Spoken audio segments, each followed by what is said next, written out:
first we'll cover is the finite element.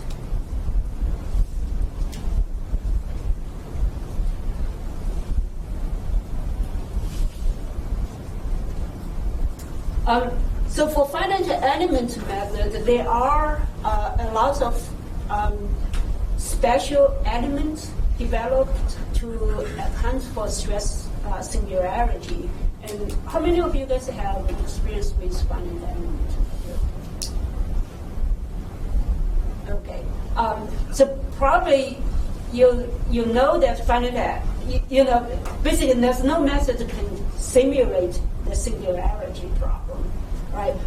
To account for that, there are different ways to use some special element that to try to incorporate this singularity into the element. And of course, for that, you need maybe special software for that or some module for that. So what we will cover, actually, we will not use special elements. We will use conventional elements. Then we can calculate, basically use the convention method to find the stress on displacement, and then from that we extract the stress intensity factor. So just kind of give a quick overview of finite element or the solution procedure. So usually you discretize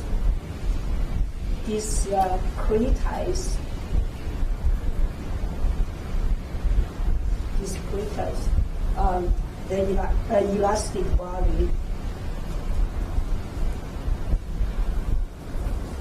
into a small element.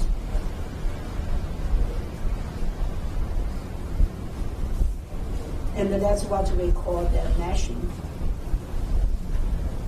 So that procedure is called the meshing. So basically, if you have arbitrary shape or defined shape, and you divide it, for example, into grids or triangle, depends on whatever the element you use. And then you assume the displacement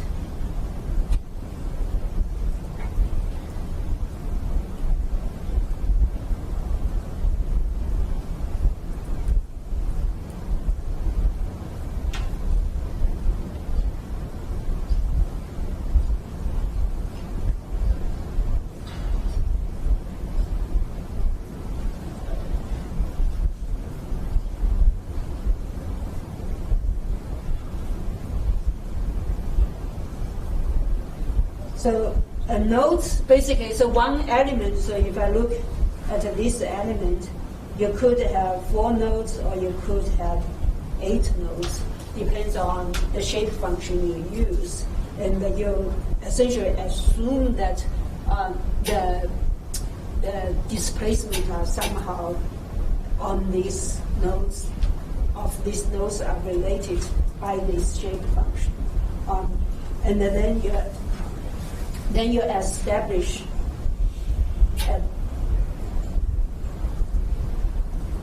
a global governing equation or matrix.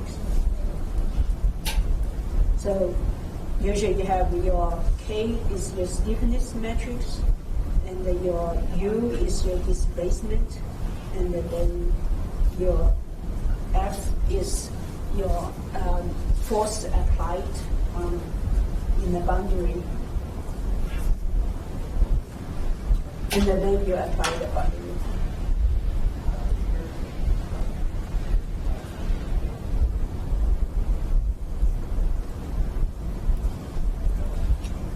So basically, that's where you force. You could have force boundary condition, and also you could have a displacement boundary condition. So then you solve for U.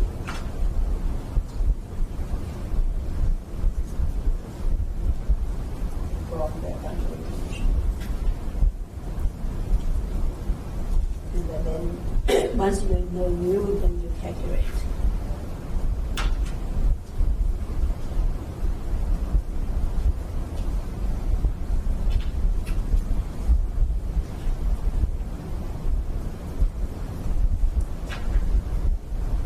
So the reason that I run through this, just to kind of make a few points.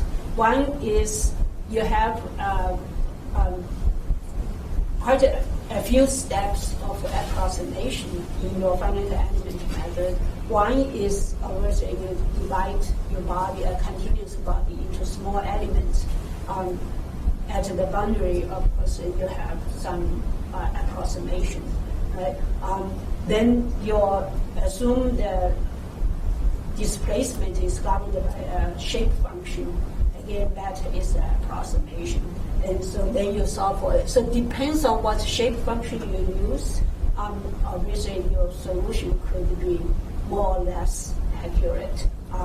So for the so this is the method you are using, and that's one of the reasons that I suggest if you have a plate, your 2D problem, don't use a 3D element, because a 3D element, the shape function is actually different from 2D.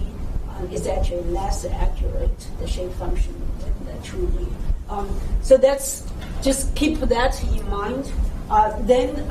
So there are a few things, because of that, there are a few things to consider when you deal with finite element method. You don't just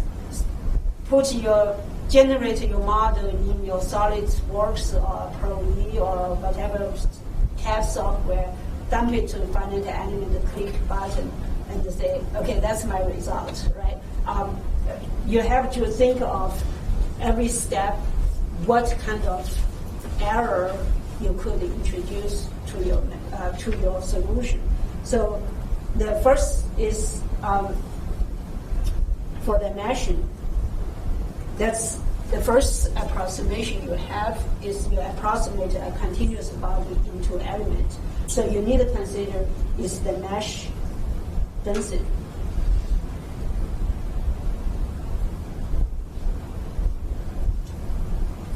Right? Or where do you need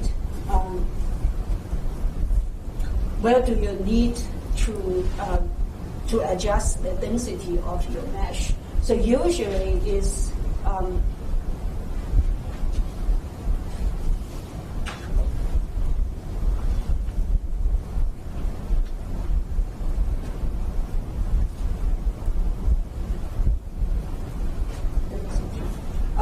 usually is not where.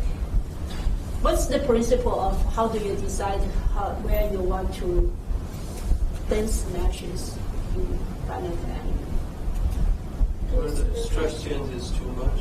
Where the stress changes too much. It's not where you have the maximum stress, right? It's the stress gradient that matters. So in this case, it's the large stress gradient. Means dense mesh or finite mesh.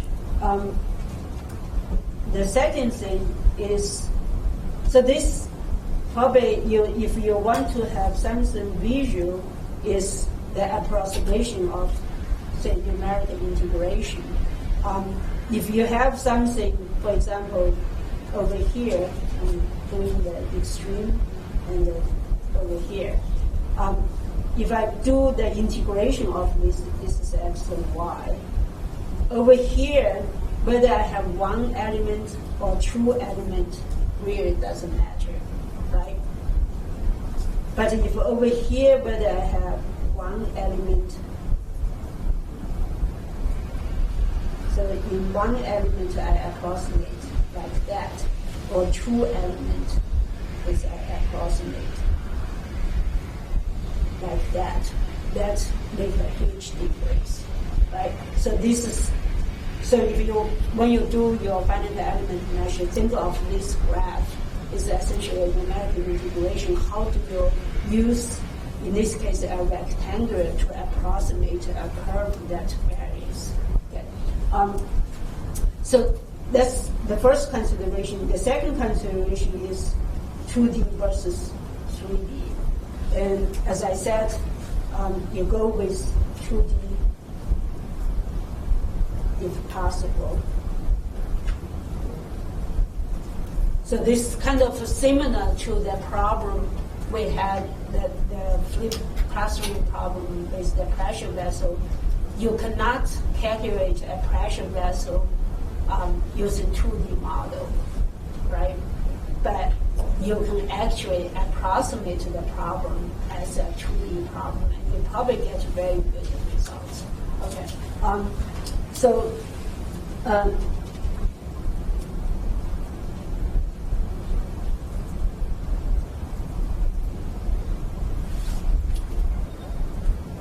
The next step is boundary conditions. So I'm kind of essentially going down the list over here.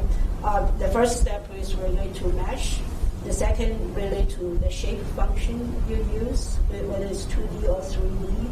And then this is standard, and then your boundary conditions. So boundary conditions could be very complicated, but make sure you understand the boundary condition, and also you could use, just like we're using in the previous lectures, we're using boundary conditions to check whether my stress function is correct or not. In finite element, you use your boundary condition to look at, after you apply load, whether the boundary condition deforms or whether the body deforms according to the boundary condition. If it doesn't, then that means the model is wrong. Okay. And another thing that is important for boundary condition is to, one part is make sure your problem fit. Another one is actually you could have reduced a large problem to a small problem.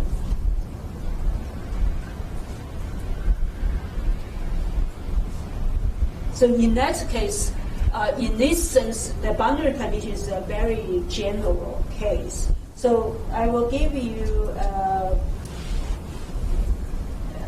something to think about before we call it a day, and then we come back to discuss it.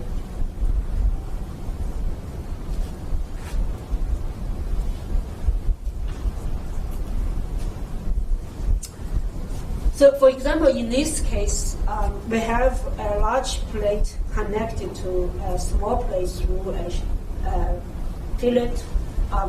And if I have a small crack over here, how would you simulate this problem?